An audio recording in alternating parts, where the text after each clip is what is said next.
Whether you're looking for answers to specific life questions or seeking to become the best version of you possible, welcome to the Mental Breakdown and Psychreg podcast, where we offer insight, information, and strategies based upon research and years of practice as clinical psychologists. So sit back, have a listen, and get connected with our hosts, Dr. Berney Wilkinson and Dr. Richard Marshall. Welcome back. Richard, we've talked before that one of the strategies that we often recommend to people is meditation. Right. And one of the primary questions, or one of the main questions that people ask us when we talk about meditation is, does it really work? Right. And the other problem they have with it is they said they feel kind of silly doing it because it conjures up images of hippies and tree huggers and liberals and all that stuff. People just associate meditation with that era, the hippie era. And they feel kind of I don't want to use the word uncomfortable. They feel like that they shouldn't be doing it or something. Right. Yeah, and I think that even many people I've talked to who are very religious, very religious folks, they have an issue with it because they see it as sort of, because it's often been associated with other religions. Right. So if they, if a person is very Christian based in their religious perspectives, then they tend to shy away from Should meditation. I be doing this? That's what I mean. It's not uncomfortable. It's, do I have permission or something? There's something different. But you're right. People who come from a strict or orthodox sort of religious background feel like they're somehow violating their covenant by meditating instead of, I guess they would say, instead of praying. Right. I'm meditating in that. That seems contradictory. That's what I'm looking for. It seems contradictory and that they shouldn't be doing it. Right. And what was great is that we found this article actually on Psychreg that's called The Science Behind Meditation. Right. And in it, they kind of talk about, the author talks about this issue. Right. At least in part. Well, he does, and the title itself, The Science Behind Meditation, because we frequently talk about evidence-based interventions, so you get an article like this where it says The Science Behind Meditation, and it was compelling just to read, what were they going to be talking about in this article, and as it turns out, it's really informative and encouraging. Right. The results were encouraging. So, and a little bit humorous. There's a little bit of humor thrown in that I got a kick out of anyway. Yeah. So. Well, I think that the first thing that to mention about this is that there's a great paragraph in here where he's talking about what he's referring to as meditation, and in it he addresses some of the things we were just talking about. Right. So, when you're meditating, you're focusing on something else, something. The sort of the meme behind it is you're focusing on nothing. The what behind it? Meme is sort of the... meme is one of those technological things, isn't it? A meme is what is a meme? A meme is... That's like trending on Twitter. A meme is something that you guys talk about. I'm just going to let him just keep... No, that's all I have. Isn't it? What's a meme? So, what? So, I will talk about it later. Okay. I'll show you a picture. So what this is, that completely took me off track of what I was talking about. The quote that he has in here. Oh, so you're focusing on something. I am listening. And you're hanging on. The idea, we often think of it as focusing on nothing. That's right. And it doesn't have to be that. It can be focusing on just something specific, or like in transcendental meditation. Right. You're focusing on a mantra. Sometimes you're focusing on sound, or.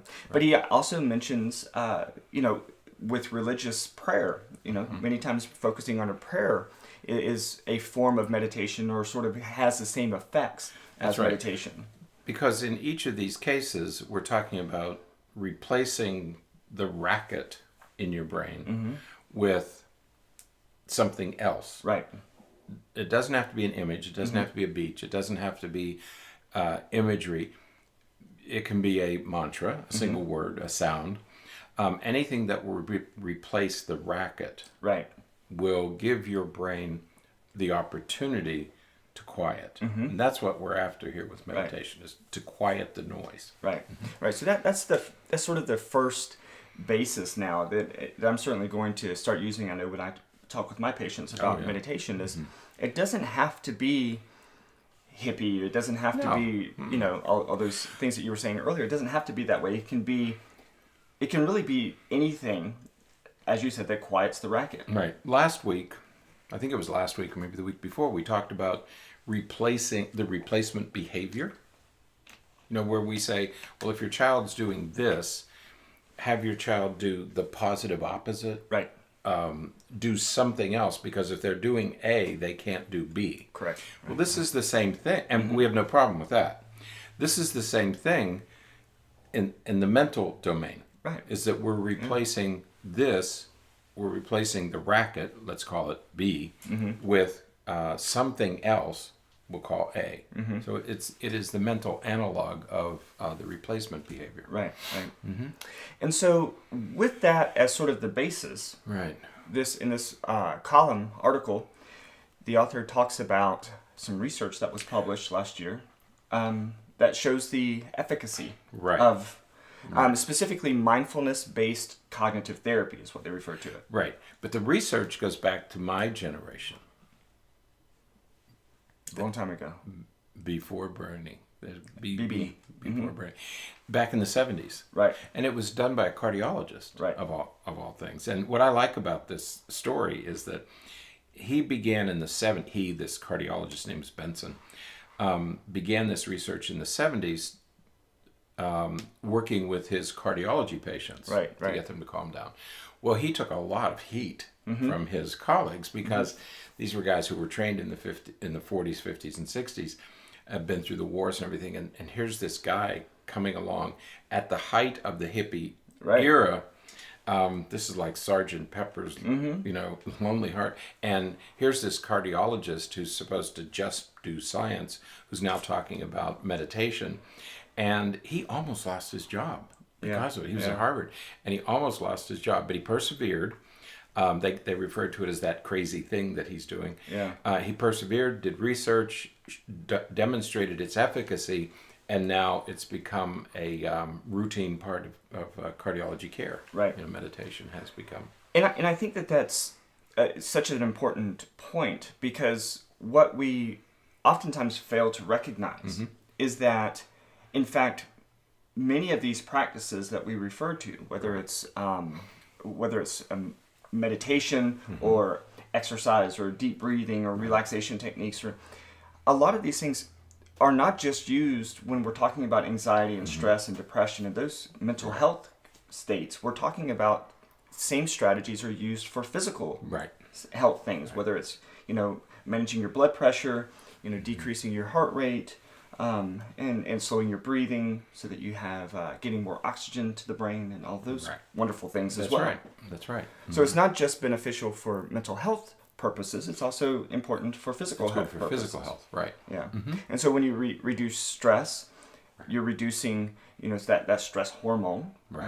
And so when you're reducing that stress hormone, you're also reducing the effects that stress hormone has on different body functions. So there's a lot of benefits to this, so that we are now starting to see much more research outside of just the mental health field, and even outside of just cardiology, as it relates to the benefits of meditation, and it really is consistently beneficial, across all of these disciplines, physical, mental, emotional, cognitive, So we're going to include a link to this column in the show notes, but we certainly encourage you to read it and look through it and look into this a little bit more. Right. For those of you who, and I'm a little bit guilty of this, as neuropsychologists, neuroscientists, we tend to move toward the hard sciences.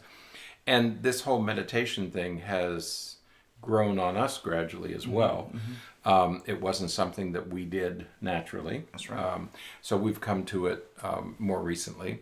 But it really does make sense when you think of it as simply the it's analogous to the replacement behavior.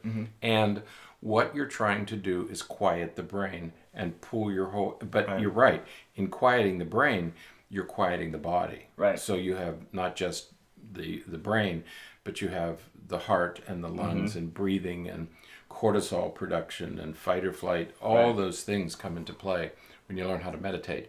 So if you are thinking about it, or your therapist happens to mention meditation, take it seriously. Yeah. Take a look at this article. It has become mainstream. It's not a hippie thing anymore. Right. It's become mainstream, and I think it's probably well worth your while. Absolutely. So check that out. Right. And see what you think. Put it to practice and see what happens. If you just try it for even just a couple of weeks, you will start to see. Try it. I was working with an athlete last week, and she kind of gets herself worked up, and so we were doing some visualization techniques, which we've talked about on the podcast before. And as we're talking about it, of course, as typically happens, she starts to feel some of the same anxiety that she feels on the pitch when she's playing a match. And so we started some breathing techniques. So when she was imagining it, she began to feel anxious. Right, Okay. right. And so we worked through just some simple breathing techniques, and she could already see benefits just sitting there in the office. And so, with a little bit of practice, you're going to see some positive benefits. Right. And practice is important. I mean, you're not going to be good the first time you do it. Okay, it's not going to. So it is something that the more you do it, the better you're going to be at it. But the other thing to remember is we see there are sort of funny TV programs where people are repeating the mantra, and it's almost comical. I don't know what's going to work for you. Right. Okay, Right. It may be a visual imagery. Right. It may be a sound. It may be whatever it takes to clear your head. There is no single thing to use. Whatever works for you. I find that some days if I just sit back and close my eyes for a few minutes, not sleep, just that brings me back down. You're not sleeping when I walk by your office? No, I see you. I watch you walk by. I have these little slits in my eyelids. I can see when you think I'm sleeping. No. You can see through your eyelids. Other days I have to turn out the lights. Right. Some days I can do it with the lights on. Some days I have to turn off the lights. So it may be different from day to day what works for you. Absolutely. But go ahead and try different things. Get one that works for you and use it. Yeah. Okay. Yeah. Sometimes it's just thinking about your kids, and you just sort of you replace pleasant thoughts about your children instead of having these highly or stressful thoughts about work or money or income taxes or some other issue. Absolutely. Absolutely. Yeah, it's just a replacement process. Yep. So, all right. Give it a try. Let us know how it goes for how you. it works. Yeah, and sure. We'll be back next time. So until then, stay happy, stay healthy, and forget to be afraid.